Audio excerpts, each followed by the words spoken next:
Keefe D.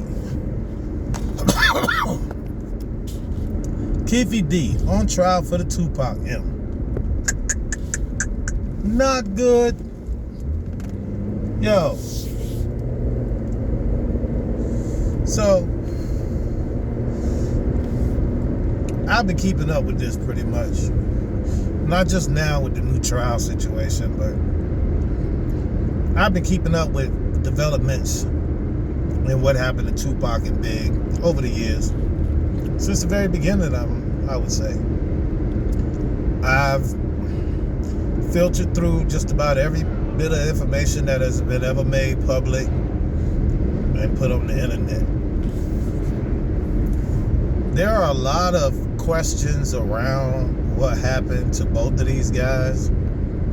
And if y'all keeping up with entertainment, period, there's a lot that has been happening even way before these two guys. You know what I mean?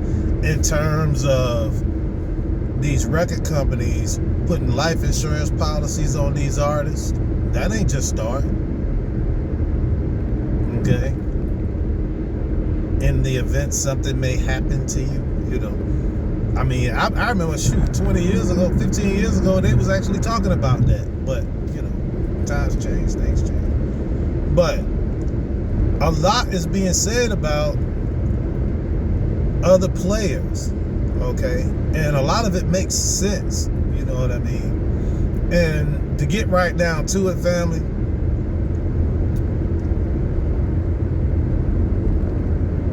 I don't think Keefe D is totally innocent, but I think that there were other players involved, okay? Especially players that were associated with Death Row Records and maybe even some law enforcement. You know what I mean? It's one guy so deep into this thing. He feels like he just got vindicated because they put him on the stand early. But really, in my opinion, I think they tried him on out there quick to try and dispel all of the rumors going on around about him. Well, how does that help them, Kevin? Well, how does that help him? Well, it helps by this.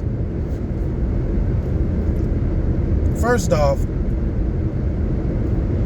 the Shakur family didn't sue the police department. Biggie's mama did. Because she felt like they had something to do with what happened to her kid. A lot of people felt like that. Not, you know, regular law enforcement officers, you know, just looking to do something stupid, but no, affiliated type dudes. Y'all know what I mean when I say affiliated. We can say it, there ain't no monetization on this channel. Gang niggas with badges, a whole lot of them. See, that nigga Reggie is smart. I remember watching him say some shit on one of them interviews. He was like, we were smart. We could have something done to you and won't nobody know because we were smart like that. I know. That's why, you know, people are saying that Reggie allegedly told the bodyguards to leave their guns at home. How you gonna unbodyguard a bodyguard? What are you supposed to do? Guard you with just his body? Against things that could penetrate his body and do bad things to him? Man, come on with that bullshit. You can't bodyguard a celebrity without no gun. That don't even make sense. You can't bodyguard nobody who needs to be bodyguarded without no gun. What kind of unarmed security shit is that? You may as well go make $10 an hour with the rest of them dudes standing up watching grocery stores and shit. So, yeah. And then, you know, one guy who wasn't a cop, Frank, Frank, what was his name? Frank Alexander. He was the one. He was also Tupac's main bodyguard, but he was the main one saying Reggie told them boys to leave their guns home. Him and another one, the dark-skinned dude, Michael Moore. And it's amazing, man. It's crazy. They saying that if Orlando got his, it's rumors that if Orlando got his shoulder kicked out of place, how was he in the car a couple hours later firing a 40? Yeah, I mean, come on, man, make it make sense. I don't know what to believe at this point. And we're going to get into that too on this channel, about how confused they make you. You know what I mean? We are, and just like the information on the Tupac and Biggie thing is real saturated. You know, it's got so many, you know, angles and so many people, different people saying different things. You know what I mean? It's almost like it was meant to be confusion. So, yeah, I don't really believe nothing no more. I got suspicions on, I'm real suspicious on how, you know, Afeni to me wasn't that old. You know what I mean? Why did she have to go? And her sister right behind her. What's up with all that? I know why they families stay so quiet. I know why. Because they are not celebrities. These people are revolutionaries. Okay? Tupac was the exception. Okay? He was the Huey P. Pretty much. He just, you know, it's hard to have good focus. You know what I mean? When you have so many things going on around you and so many things going on in your head, you know. And then there's all this talk about him only wanting to do, well, him only being contracted to do 3 albums with this company, and he would be able to move on. So as soon as he jumped out, he made a double album that counts as 2, and he made a follow-up album behind that counts as 3. It's all kinds of stuff, man.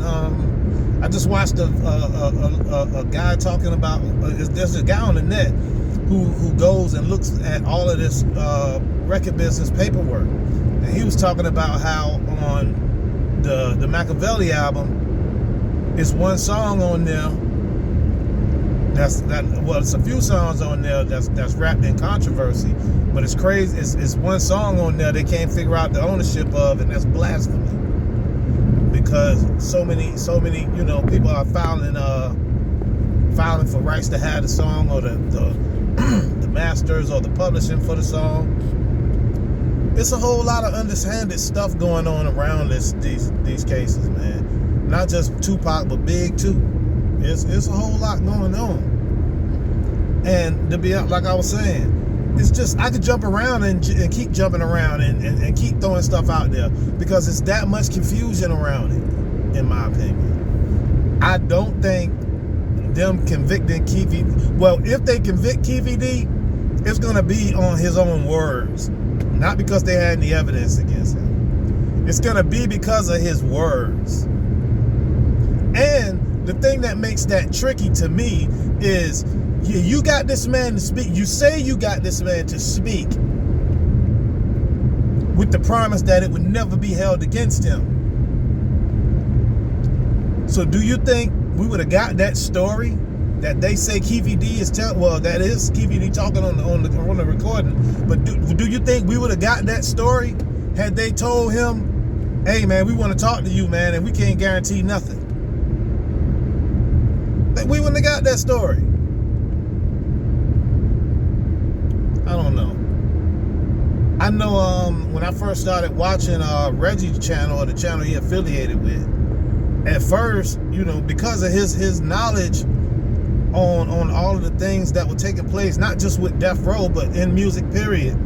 You know, he has a wealth of knowledge about the things that took place back then. You know what I mean? But he is also somebody I learned that can be very tricky. You know what I mean? He knows what to say and what not to say. Okay? He doesn't say things like, if we wanted to do something to you, we can get away with it because we were smart like that. He know not to say stuff like that no more. Then you got your man, V-Lad. V-Lad think, well, the way I understand it is V-Lad running around saying that he solved the Tupac murder and Biggie murder. Nah. The jury's still out on the Biggie murder, in my opinion. Could it be possible that some of those same cops got big as well? Could be. And then, I think about why would they, okay, so you got Big out there. You got Tupac out there. He claiming West, but he's really an East Coast guy. Were y'all just trying to clear the East Coast roster? I mean, what was it? What made Big a target? It couldn't have been Tupac, because everybody else running around saying Big ain't had nothing to do with it. It was only later on in what was it, 2000 and something, when Keefe D popped out with that story. It was well after when he popped out with that story. I don't know. Y'all tell me shit.